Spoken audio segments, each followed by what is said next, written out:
Okay. The Tower card is the 16th card of the Major Arcana.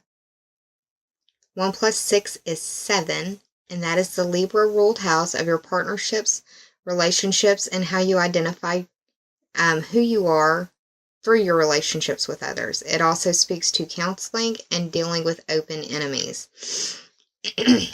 That's just the numerology of the astrological houses. Now, let's talk about the coloring for a minute. The background color is black, which reminds me to tell you that it is always darkest before dawn. The clouds in the background also make me want to inform you that there is silver lining in every situation. Sometimes you just have to work harder to see it than at other times. Now, the Tower card as a major arcana represents the planet Mars. Mars is, or has, moved into Aquarius, which is your 6th house. The 6th house is your house, Virgo. It's the house of your daily schedule. It's the house of work and health. It's the house of the competency and skills that you bring to the services that you provide. Now, with this being the underlying theme or the overarching energy of the second half of November, it could be that there is a real drive in that area of work, or there could be a real sexual drive as well, because Mars does represent drive. But as this being a major arcana card, it represents either a profound discovery or like a crisis point or a point of action, a time for action in some way. Could be that it's speaking to this full moon being the initiation point of a time for action in your work or health sector, Virgo. Like I said, Mars moved into Aquarius, which is the 6th house, which is the house that you govern. So, it could be that you are undergoing either some work or some health changes, or will be soon.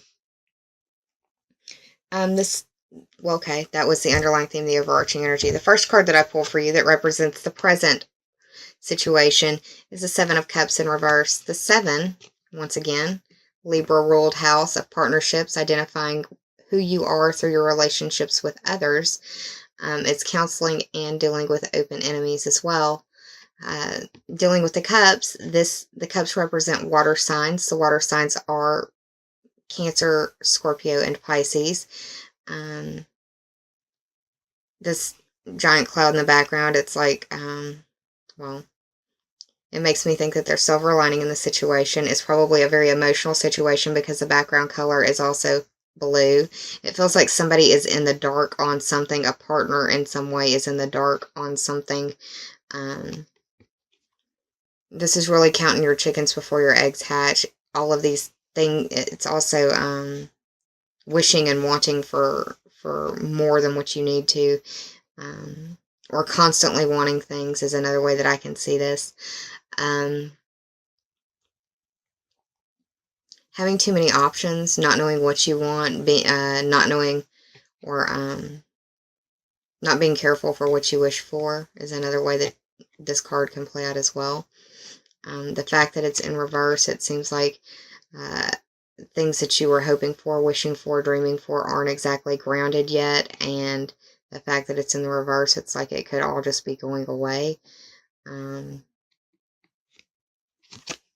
It could be dealing with a work partnership, possibly with a water sign, just because of what I'm seeing in this card. But that's the present situation. The second card that I pulled for you represents the past, and this is trying to decide between at least 2 options. Part of it may have involved traveling because this guy is checking out a globe right here. The 2 represents the Taurus ruled house of your money, values, self-esteem, earning ability. It's where the full moon is occurring in Taurus. For you, that's your 9th house. And it's funny because the 9th house covers long distance trips, and he's got a globe in his hand right there. It's just so funny how the symbology works out. The wands represent fire sign energy. The fire signs are Aries, Leo, and Sagittarius. The Sagittarius ruled house, or the Sagittarius house, is the 9th house, and that's the house of long distance trips, adventure, higher education, philosophy, religion, astrology, legal system matters, politics, the study of foreign languages, Also covers foreign people, foreign places, and foreign things.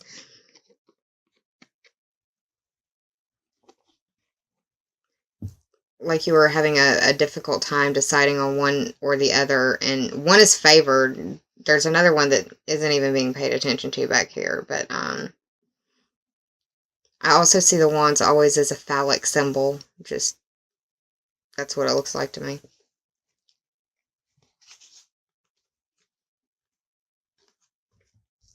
But that represents the past for you, is trying to make a decision, having a more predominant, a more favored one. But yeah. The next card that I pulled for you, this is the obstacle card. This is the Five of Cups in reverse, and the Five of Cups for me, well, the 5 represents the Leo ruled house of your children, your pleasure, your social life, your creations, creative ability, creative pursuits, creative endeavors. Also the house of romance, dating, and it's where you make your babies. The Five of Cups, for me, I saw myself in this card for so long. Being upset about everything that I'd lost in the house fire, not being thankful for my health and my life and the fact that I was still here, you know, those types of things.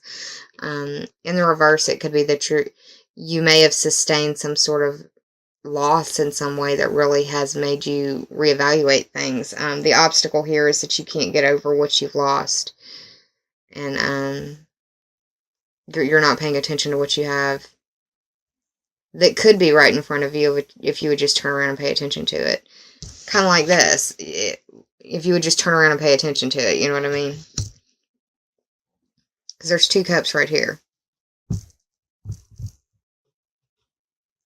But this is also a grief card in reverse. It could be that you are dealing with a situation, possibly with a water sign. Water signs are Cancer, Scorpio, and Pisces, where the grief is sustained and prolonged in some way.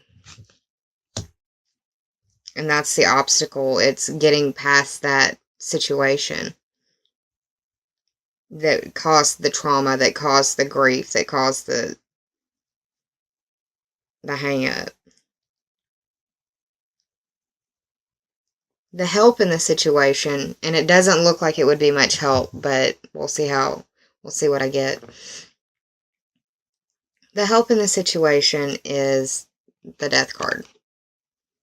Now, with the Tower and the Death card, people are probably going to be freaking out. Don't freak out. These are pictures on cards that can be broken down into many different things. Okay? Alright, the Death card is the 8th card of the Major Arcana. The 8 represents the Scorpio-ruled house of life, death, and rebirth. It covers your instincts. It covers your sexuality. It covers regeneration, transformation, and metamorphosis. It also covers other people's money. That's the 8th house, the numerology up here. The Death card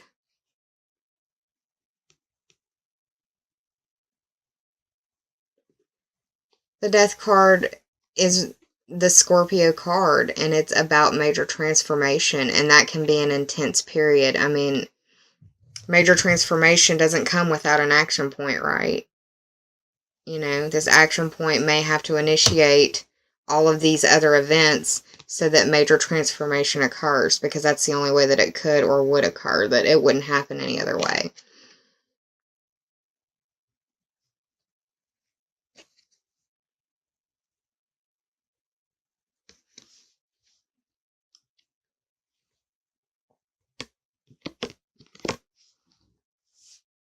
The sun is in Scorpio right now. That is the 3rd house for you, Virgo. That's your transportation, communication, short distance journeys, siblings, cousins, and neighbors.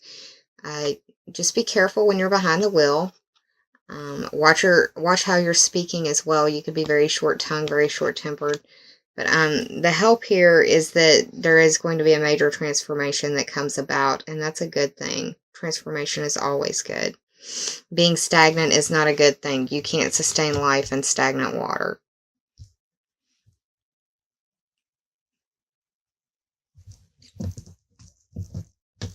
The final card that I received for you, and this is the possible outcome, is the King of Wands.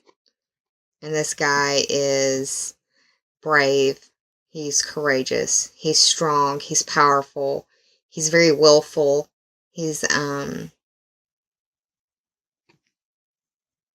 ready to get up and fight if he needs to. And he knows how to.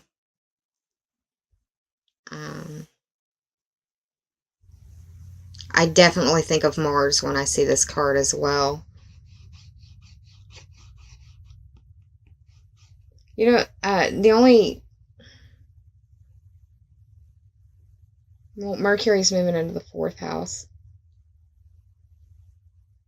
You're going to have a lot of Sagittarius energy playing out towards the end of the month, and it could be making you feel fiery, which is not a bad thing. That can be a good thing for you, especially if you're trying to undertake this this major transformation. You're going to have to be assertive. You're going to have to be courageous. You're going to have to be brave, right? The King of Wands is representative of fire sign energy. The fire signs are Aries, Leo, and Sagittarius.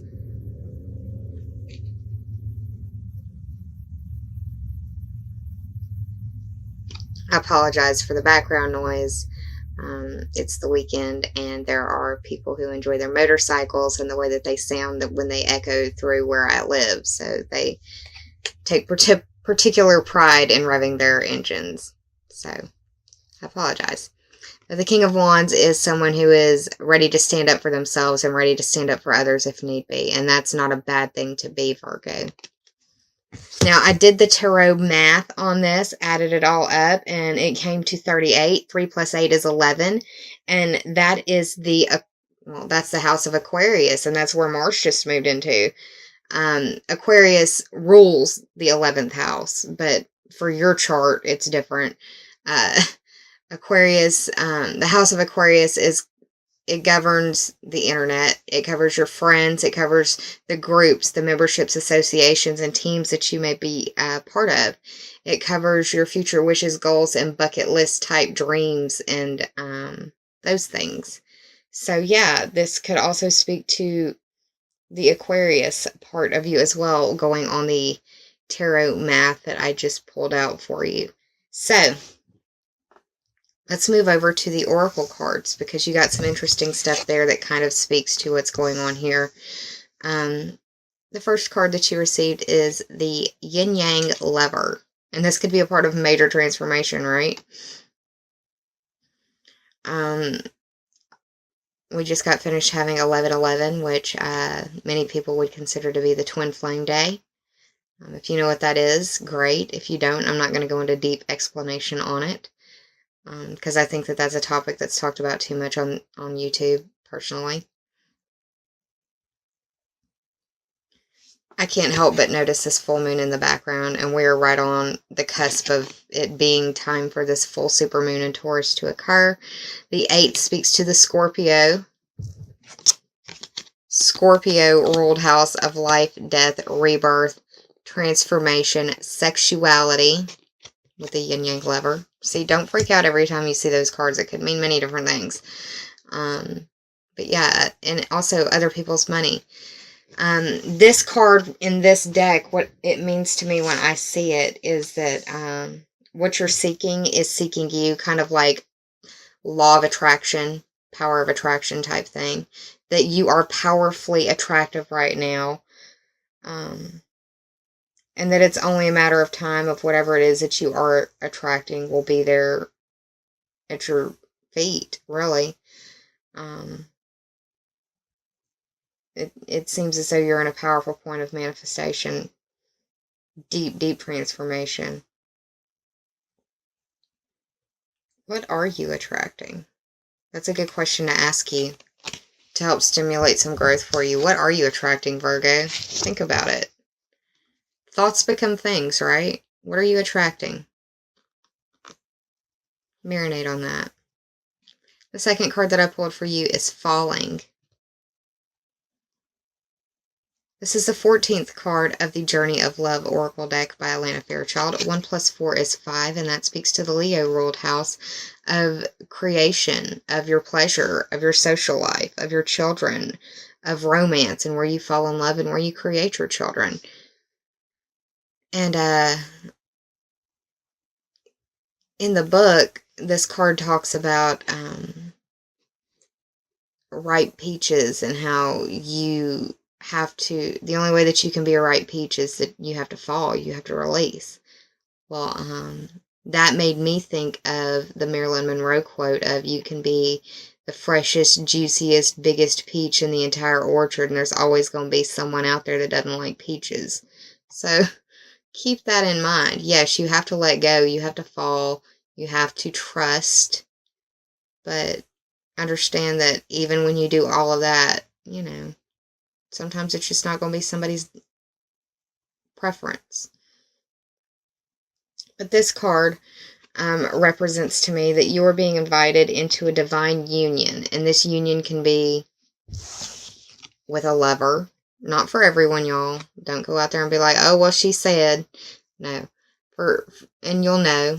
You'll be, I mean, you're an earth sign.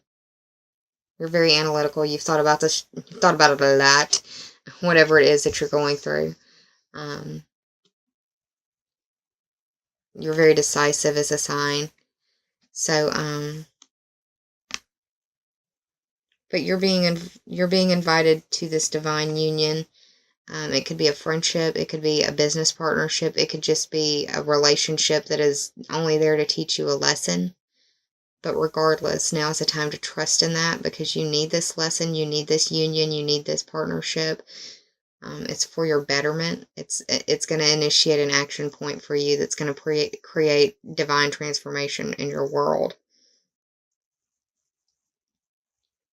And that this union is going to facilitate the path needed for your destiny.